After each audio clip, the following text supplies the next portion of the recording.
Well, thank you very much for having me here and staying. I give talks about guerrilla gardening to all sorts of different audiences, to horticultural clubs and architects and students and all sorts. So I have tailored this to the audience that I believe is out there and whoever might be watching us online.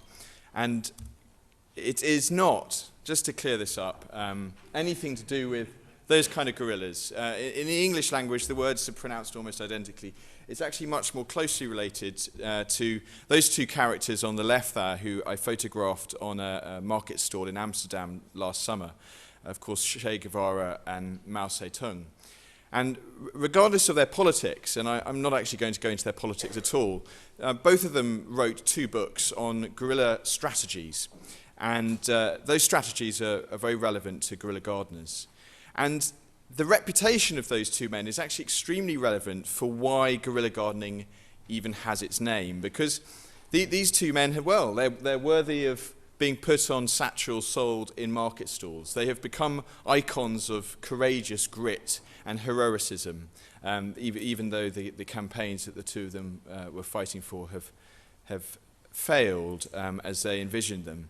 And they are icons in that way, and as a result, the word guerrilla is used to describe everything from knitting to comme des garçons shops to spontaneous restaurants. It's a word that's massively overused, and my background in advertising is guilty or responsible for that as well. And that was the context for which I came across the word. But it's one that I think is very important to define, because in the context of guerrilla gardening, it actually does have a lot more meaning. This is what most people think of guerrilla gardening. Here's some more images. It's people generally in the evening, when you're not face to face with potential contractors and authorities, going out there and transforming usually public land, sometimes private, usually neglected land, but by no means always, and just growing stuff, whether it's for beautification or whether it's actually for food production.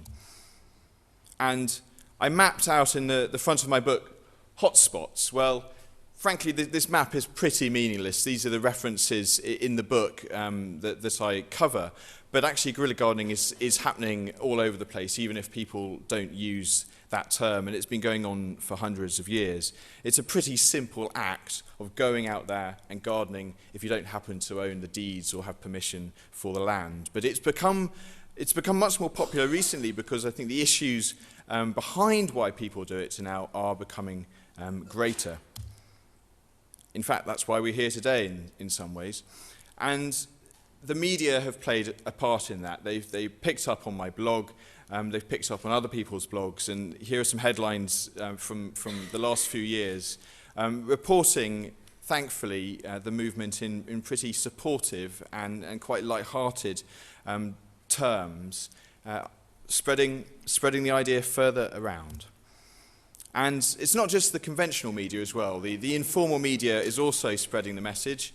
This is some graffiti art in San Francisco, I believe.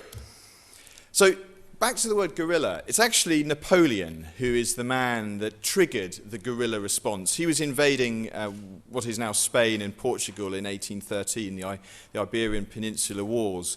And it was a response by the local population that gives the word guerrilla.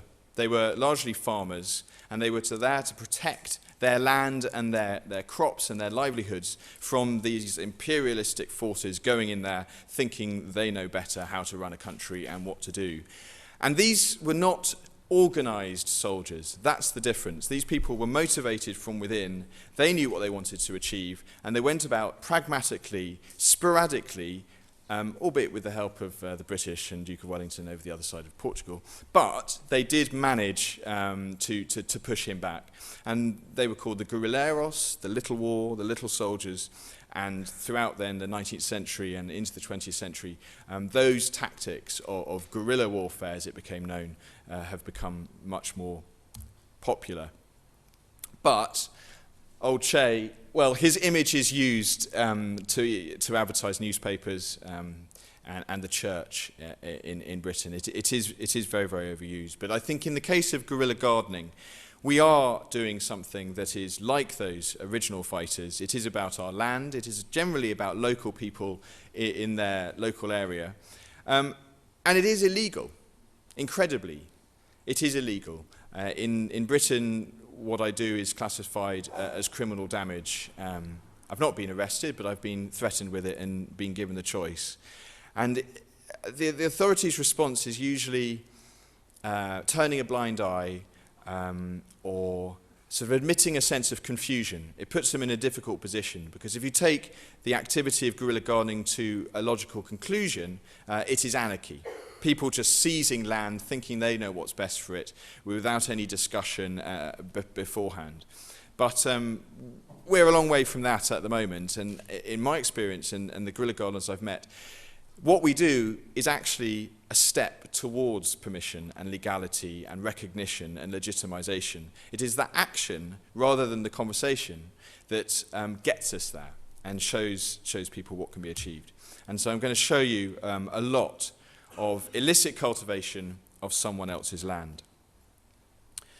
Now, the context for the origins of guerrilla gardening was New York in 1973.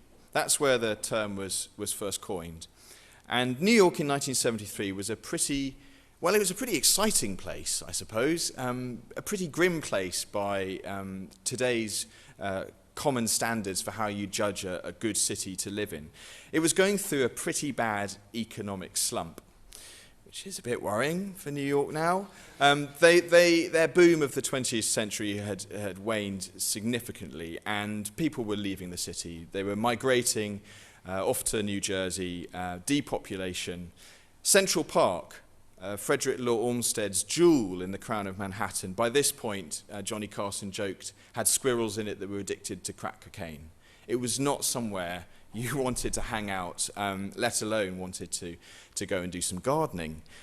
Which is why Michael Winner set his film Death Wish in Central Park in 1973, which is the beginning of the guerrilla gardening movement. In the same year, the New York Dolls in downtown in the East Village, and John Lennon released his Mind Games album, which actually included lyrics about guerrillas and sowing the seeds of revolution. So it was an exciting time, and in that context, an artist called Liz Christie and fellow artists and students formed a group called the Green Guerillas. They toyed with the name, the Radical Rhizomes, but chose against that. I think the mood of the time certainly made the word guerrilla relevant to them. And they started in this location on the Bowery and Houston cross street with clearing away the old fridges that had been littered there and, I believe, burnt out cars. Donald, who was a green guerrilla back then and is still involved in the garden, was telling me it took them about a year just to clear out the muck before they could actually start growing anything. And it had been seeing litter growing, that is, the seeds from discarded tomatoes, that had actually given them the idea, and they could see the potential in the landscape. So they got together, cleared this away, and within 2 years, this is Liz Christie herself, this is the garden as it became, a beautiful patch of young trees and poppies there and vegetables, and it is still there today. And the path between that first illicit act and 35 years on has been pretty bumpy. In fact, when I went to visit there 2 years ago, the place had only just saved itself from massive redevelopment, because New York is a very, very different place today. Population's been increasing, land pressures are immense. And they'd got there, and they've stayed there this long, because after about a year and a half, the city authorities saw what they were doing and thought, this is fantastic. We don't have any money as it is. I mean, at this point, New York was paper thin away from declaring bankruptcy. And they embraced the volunteers. They said, look, you can do this, pay us $1 a year rent.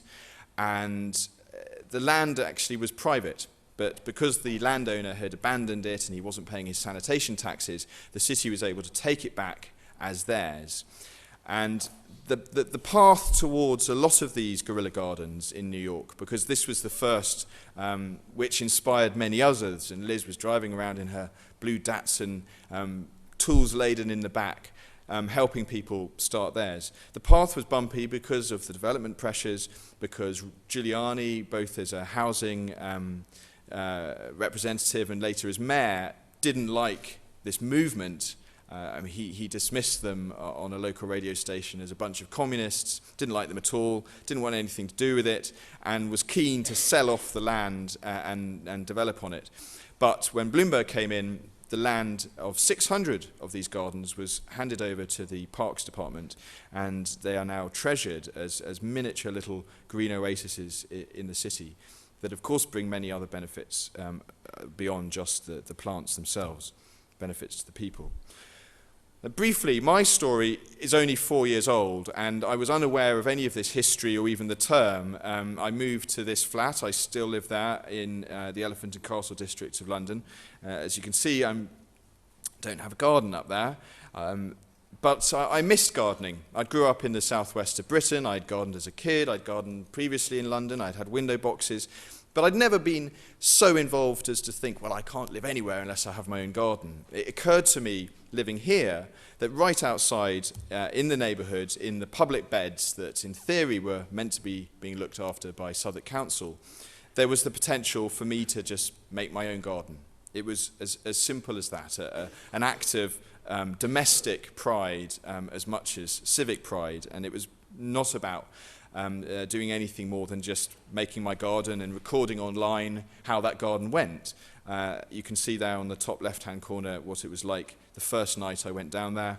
I added in some fairly unambitious cordyline australis and some cyclamen, quite popular with municipal planters in London, and gradually added bits and pieces to it, cuttings that my mum gave me and friends passed on. We've got some sage in there that was being chucked out from a display at the festival hall, some Japanese anemone.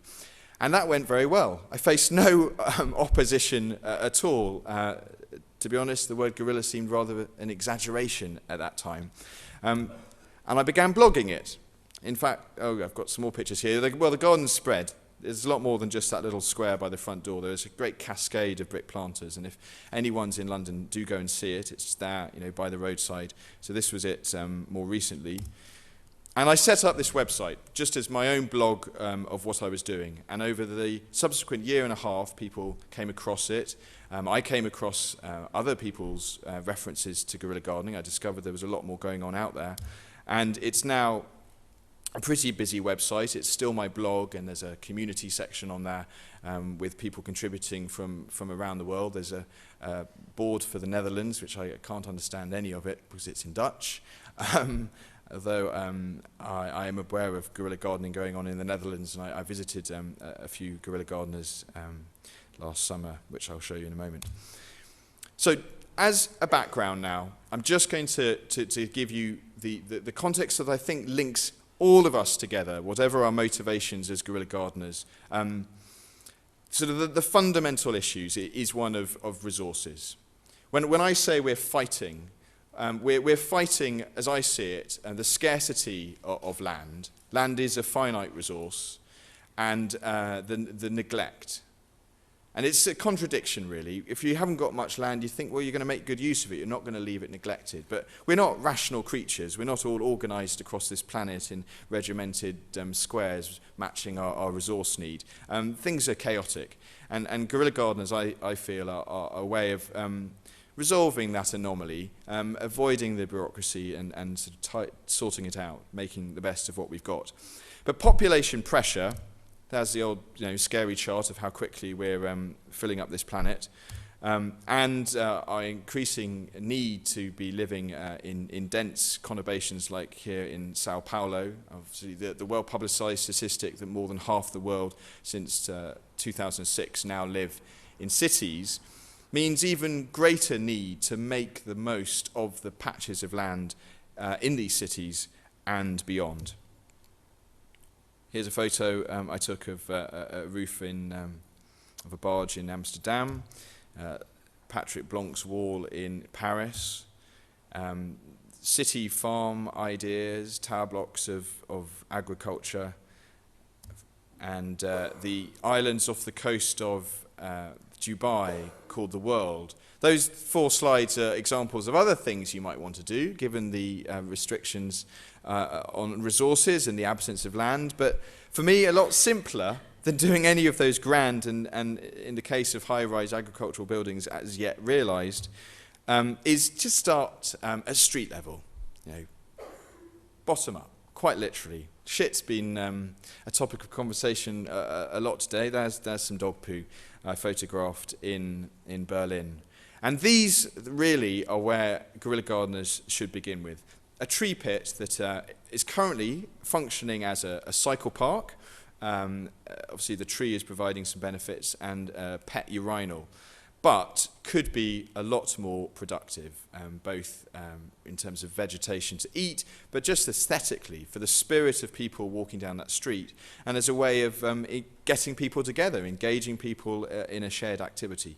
The photograph on the right has since been cultivated by me and fellow guerrilla gardeners in London. That is prime central London. That is within minutes of St. Paul's Cathedral. This is not some inner city ghetto that one might expect perhaps is lacking the priorities or the resources or won't benefit that many people. However you want to rationalize it, it is incredible these locations are there in some of the world's most expensive and dynamic cities.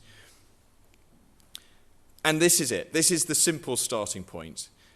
A verge at the Elephant and Castle. This is opposite my flat. You can see on the left-hand side the contractors had recently done some returfing, but they appear to have run out of turf and the will to do the job with any sense of flair, so left the, you might think perhaps rather artistic, zigzag edge of turf just rolled out over the old ground.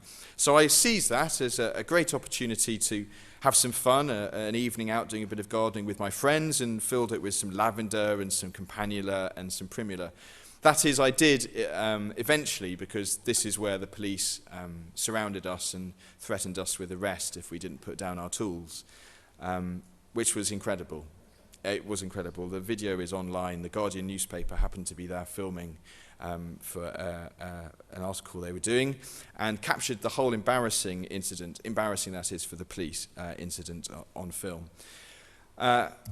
I have many of these transformation photos just to show you the potential in the land, and each of them have their own story. I won't go into all those details now. This is a very large central London location again. You can see the familiar cordyline australis that the council must have planted a few years ago, and tufty grass and weeds that in this kind of location to me is not fulfilling its potential.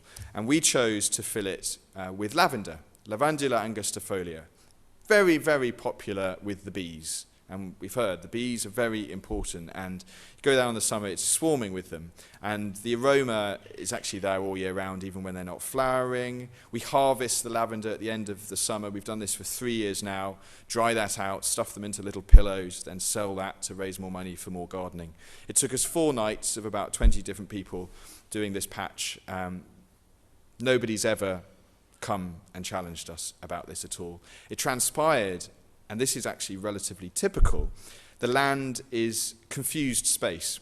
The cycle path in the middle, you can see it a bit more clearly here, is the dividing line between 2 different borough councils, except the space is obviously designed as one, with this division being fairly irrelevant from the point of view of horticultural maintenance. And what could have been perhaps horticultural one-upmanship between the 2 different boroughs competing with each other as to who could do the most spectacular display on either side of their boundary. I think a simpler solution, of course, was just minimal maintenance and neglect.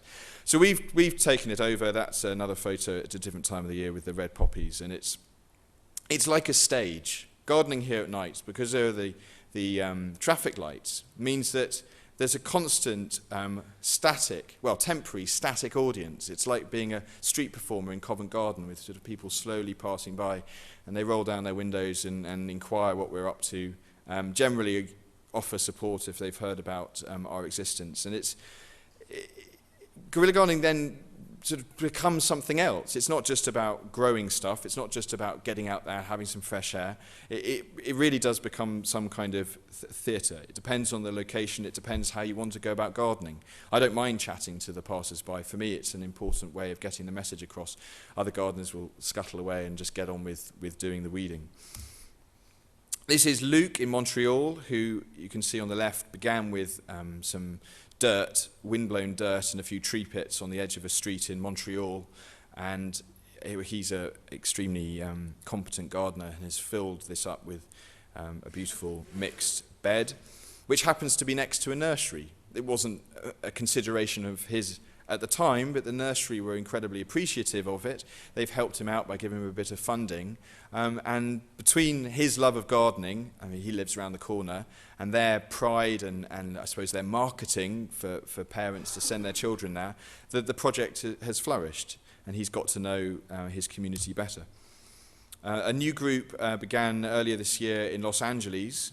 Incredibly, a city you'd think is manicured to beyond perfection, still has scraps of potential which no one as far as I'm aware are arguing with over there just off Sunset Boulevard. And you can see they go for the publicising with a signpost there with a bit of Banksy artwork on it, though in London we prefer the conversational technique.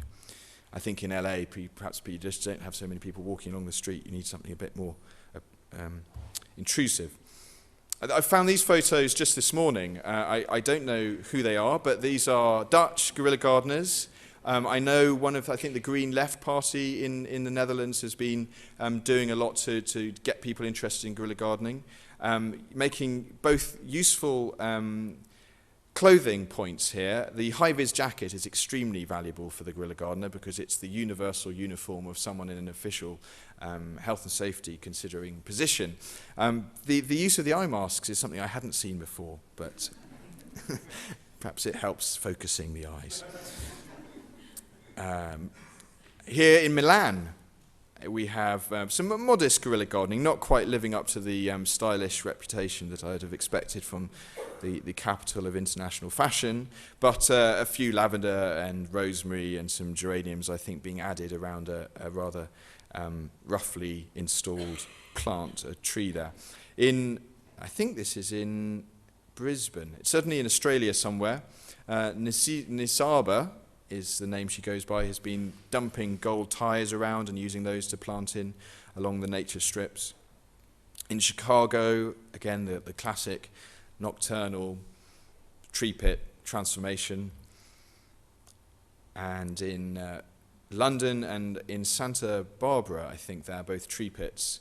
I show Sean on the left because he is actually partially sighted.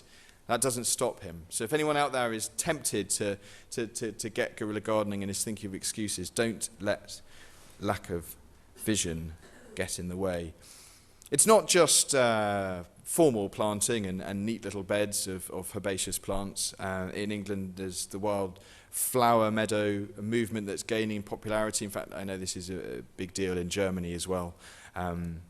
Britta there transformed a traffic island by sowing that meadow in 97 and 2003, I think.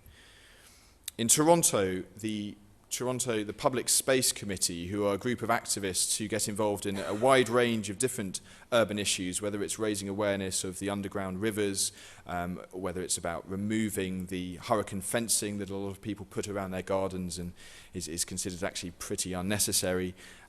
They also have a guerrilla gardening wing, and in the spring go around planting. One year it was marigolds, last year I think it was busy lizzies. A graffiti artist in Toronto there with his boxes, and in Mexico hanging baskets showing that actually you can take it off the land. In Plymouth, more transformation. In the countryside, and in Brussels, check out brussels-farmer.blogspot.com, a very active group who focus entirely on planting sunflowers, which are a plant that is symbolic not only of the beautification of our cities, but is also a very productive plant for bird food, for spreads, for fuels, and they actually remove lead from the ground as well. They're a good plant for detoxifying soils. We did the sunflower planting in May this year in a high-risk location, in a remarkably overgrown, bindweed-ridden rosebed opposite the Houses of Parliament. A pretty quick dig this was. This is not a place we wanted to hang around very long. Planting seeds is ideal for that. It took as long to get this photo as it did to actually get the gardening done, I'm ashamed to say.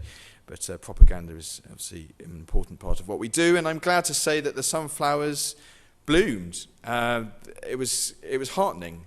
Either the contractors who do mow around there ignored them, or perhaps they appreciated it and helped look after it. We went back a few times and weeded them, but it just shows you the potential is there, even in places where the pessimist would assume you could never get away with it. Okay, so that is a whistle-stop review of the sort of typical form of guerrilla gardening, but we're here to talk specifically about agriculture, and because the audience comes from a particularly sort of design and academic background, I'm going to show you some of the more, the rarer stuff and some of the deeper stuff, including the history of guerrilla gardening, well beyond the word guerrilla even existing. What I'm talking about now is the illicit cultivation of someone else's land. And the man who I think is most famous for this, and certainly lives on in all sorts of political writing, is Gerard Winstanley, who was an Englishman, actually a textile merchant, a pretty religious man, a prolific writer, who in 1649, and this is when we've just executed our king, we're heading towards a republican state. It's a bit chaotic, really, and a lot of writers, thinkers were trying to map out what the ideal population and civilization and society should look like. Of course, the levelers were there. And then there was this group, the true levelers, who became known better as the diggers, who wanted common resources for all. Communists before the word existed. And on April the 1st, 1649, started planting vegetables in the common land outside a village in Surrey. At the time, a third of the country was common land. It was there to be grazed upon, but not to be cultivated. And initially, they faced very little opposition at all, a bit of suspicion. And actually, the central government at the time, led by Lord Fairfax, had no problem with them at all. He said, leave it to the local authorities. But rather like my experience of local authorities, they were perhaps a bit less sympathetic. And after a year and a half, despite encouraging other people to be growing vegetables around the southeast, the attacks, the imprisonments, the court cases wore him down, and he gave up. But his writing lives on today and has inspired quite a very wide range of different activist groups. America has their own original guerrilla gardener, Johnny Appleseed Chapman, who in a more traditionally American way did it for business reasons. He was a pioneering orchard man who went ahead into the wilderness, befriended the Native Americans, and started planting apple trees in what appeared to be wilderness, and it was, but by this point had already been assigned in title deed to the landowners back on the east coast. But John Chapman wasn't worrying about that. He got his apple trees in there, and then as the settlers moved forwards, he then sold on the young trees to them.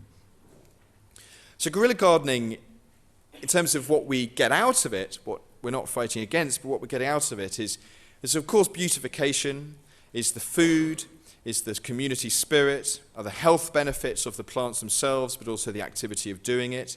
We've seen there John Chapman and his business motivations, and those are still reflected today.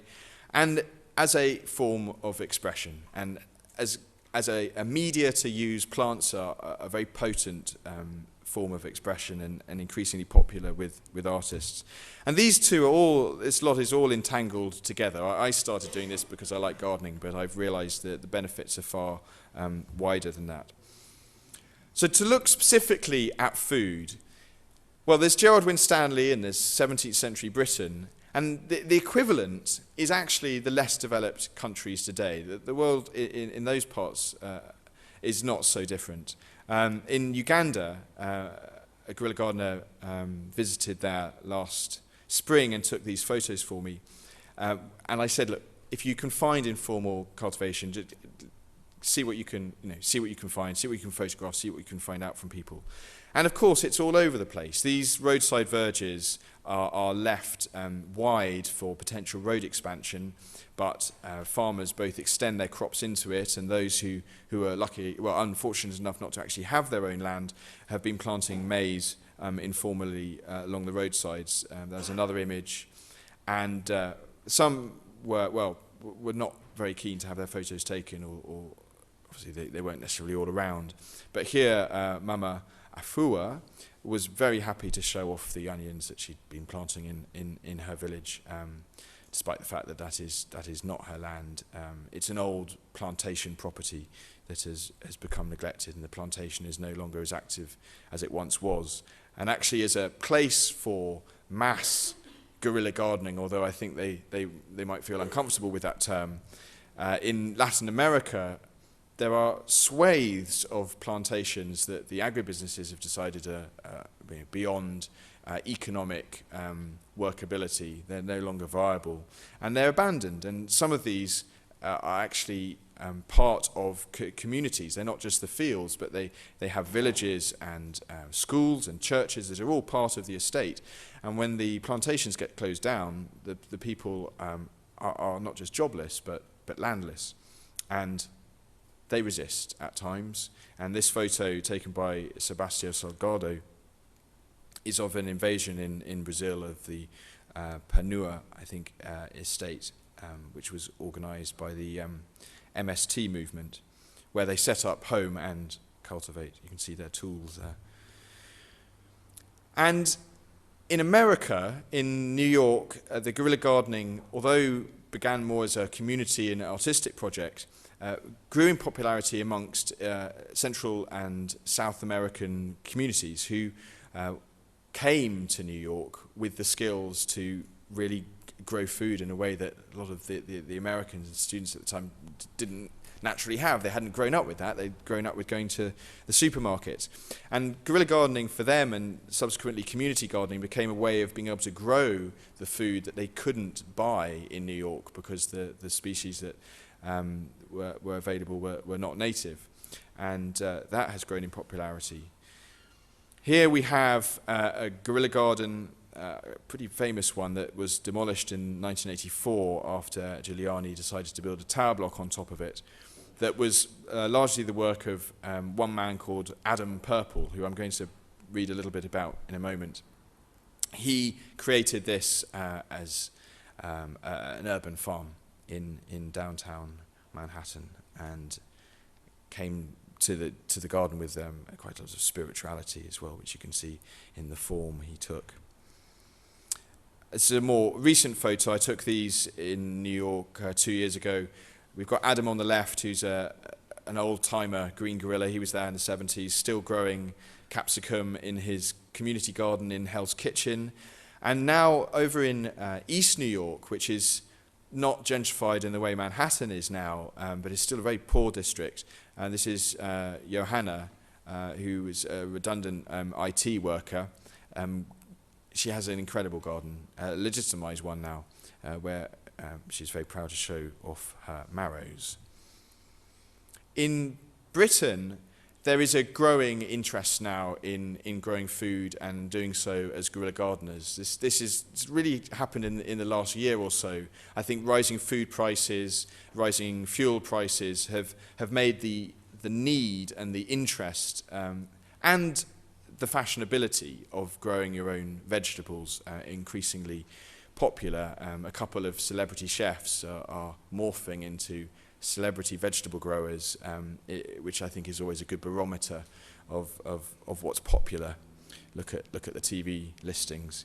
And here, a symbolic attempt in Crewkerne to grow a cornfield outside the local supermarket in what was just a scrappy tree pit is one relatively recent example. Unfortunately, in this context, the bright young shoots of the corn were much more attractive as a lawn. And Lily and Noor, who helped plant it here with their dad, to demonstrate that functionality well by sitting on it. So unfortunately, the loaf of bread that their dad hoped to make from the field never arose. But it was a symbolic gesture, and a thoughtful one. So I suppose related to that is the sort of foraging, the collecting of produce in cities, even if you haven't planted it yourself. And fallen fruit in Los Angeles are prominent within this movement. There's a similar group in Sheffield. And they've been mapping in the city where the fruit trees are, both growing in the street, but also growing on private land that hang over onto the street, so that it would seem reasonable, can be harvested. Many of the cherry and plum trees that have become popular since the war, because compared with old trees like planes and oaks, they have a much smaller root ball, so they don't disrupt the urban fabric, are mainly grown, beyond those functional reasons, for their pretty blossoms. And a lot of the fruit is never harvested, so fallen fruit are doing their best to encourage people to do that.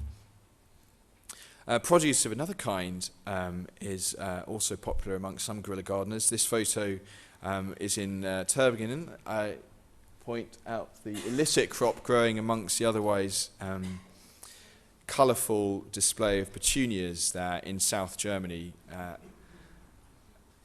He's one of a few. I got in a bit of trouble for revealing his identity once, so I shall not say anything more. In yesterday's newspaper, the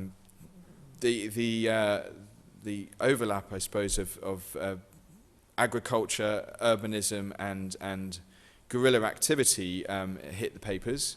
I'm not hugely familiar with the story. This is pretty hot off the press, so I've just pasted this in.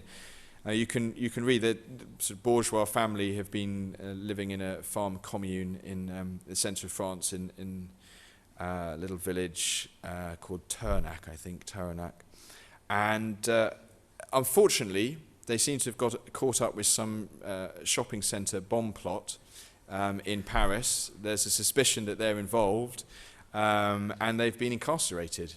And some official said, these types, they start off in eco-terrorism, or the most radical wings of the animal rights movement, and anti-capitalists, and end up trying to bomb people. So there's a fear, there's a paranoia. I think it's extreme, but this is where the authorities fear some of this might be heading.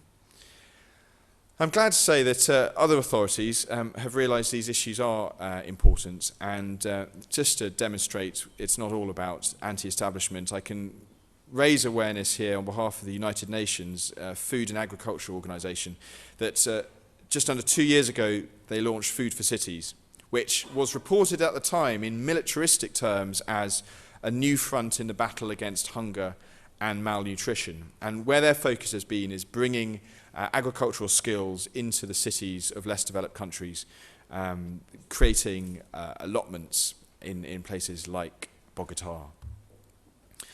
Okay, now as light relief, I'm going to show you a few slides that are not about agriculture and food growing, or indeed the core of the guerrilla gardening movement, but are pretty thought-provoking statements.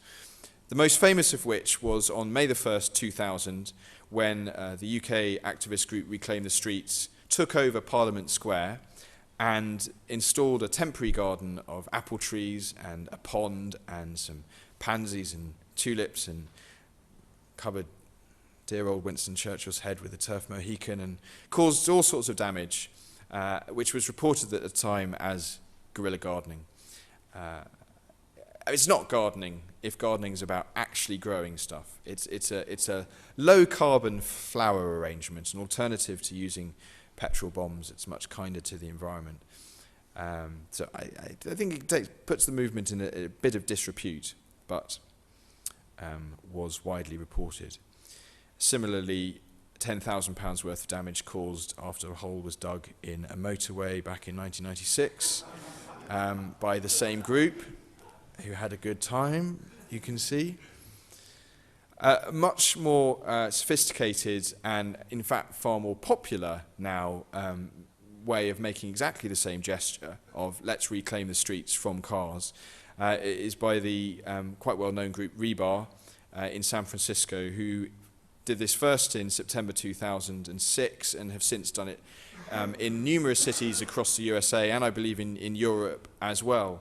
And simply, in fact, pay the parking meter. So you might say this isn't guerrilla activity. They pay the parking meter, roll out a turf park, install a bench, a tree, and provoke people into seeing their city in a completely new way.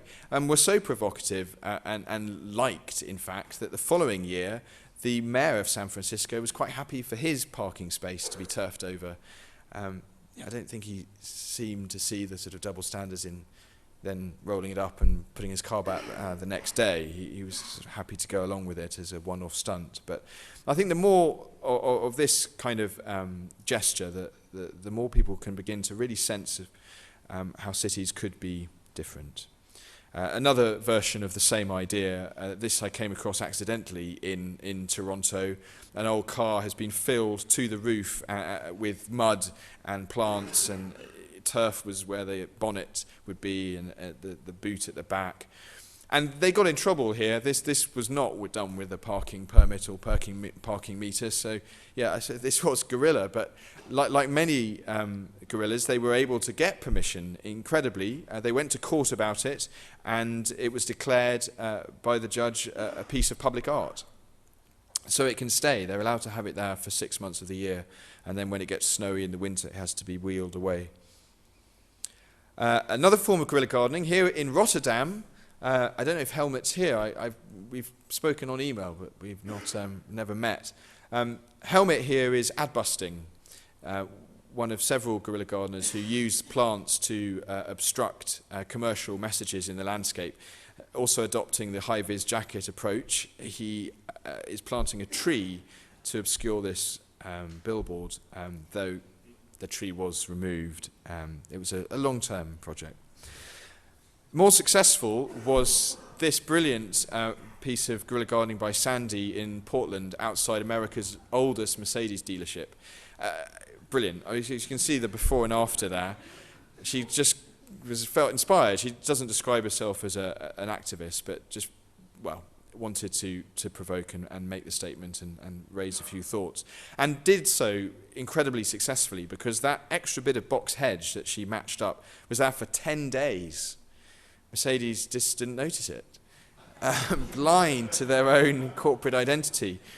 And when they did rip it up, she spotted the box hedge dumped around the corner of the dealership with the bins, and so she dragged it back and put it back in place, and apparently it was there for another few days or so before they ripped it away, and she felt, well, she's made her statement. Adbusters magazine have also got involved in this by giving away packets of ivy seeds on their magazine, though I don't know if anyone actually successfully achieved it. Now, the flip side of ad busting is when corporate advertisers jump on the bandwagon. And I won't mention them, but you can probably work out who they are. This international footwear company approached me with a 7-page script of images lifted off my website saying, we want to film an advert to raise awareness of our tokenistic, they didn't use that word, tokenistic eco-shoe. And I said, well, no, it doesn't really make sense, thanks. Not a good idea. But they went ahead anyway, and they employed some actors and did an ad that was on UK cinemas, and did this billboard, which was widely publicised in the style press as guerrilla gardening. Except that not only is it paid for advertising space, so it's certainly not guerrilla marketing even, but the plants were plastic. I couldn't believe it. I cycled over to look at this thing. They'd sent me, as part of this pack, trying to get me involved in their scheme, they'd sent me this artist's impression of what this would look like. It was plastic to advertise a low plastic shoe. So this is the flip side. When grassroots movements start flourishing, then they get appropriated by the corporate world. More uplifting is the Pansy Project, another website you should look into. Paul, I think, would probably describe himself as an environmental artist. He began this in Manchester about 4 years ago as a guerrilla gardener, planting pansies wherever he had records that there had been an act of homophobic abuse, whether it was verbal abuse or actually physical abuse. And it's been very popular. He plants the pansies, he photographs them, he names the photograph after the act of abuse, so they have pretty colourful names. And he's now done this in London, he's done this in New York, he's done this in Berlin, he's done this in Iceland. In fact, in London, where I took this photo, he had a police escort to take him around while he did his gardening. And another artist, Catherine Miller, did this project in the early 90s and has played a big part in popularising the concept of seed bombing. Now, seed bomb, in short, is a self-contained bomb, grenade, a capsule that enables you to grow plants where otherwise they might struggle because it has the compost and in some cases fertilizer and water and seeds within it. But is ideally suited to a guerrilla gardener who doesn't want to hang around in a patch of land for very long or wants to access places over fences that they can't reach very easily. And Catherine here is seed bombing the estate of the Raytheon arms manufacturing plant as a symbolic act. Christopher in Richmond, Virginia, has taken the same idea but modelled the seed bombs into the evocative shape of a gun.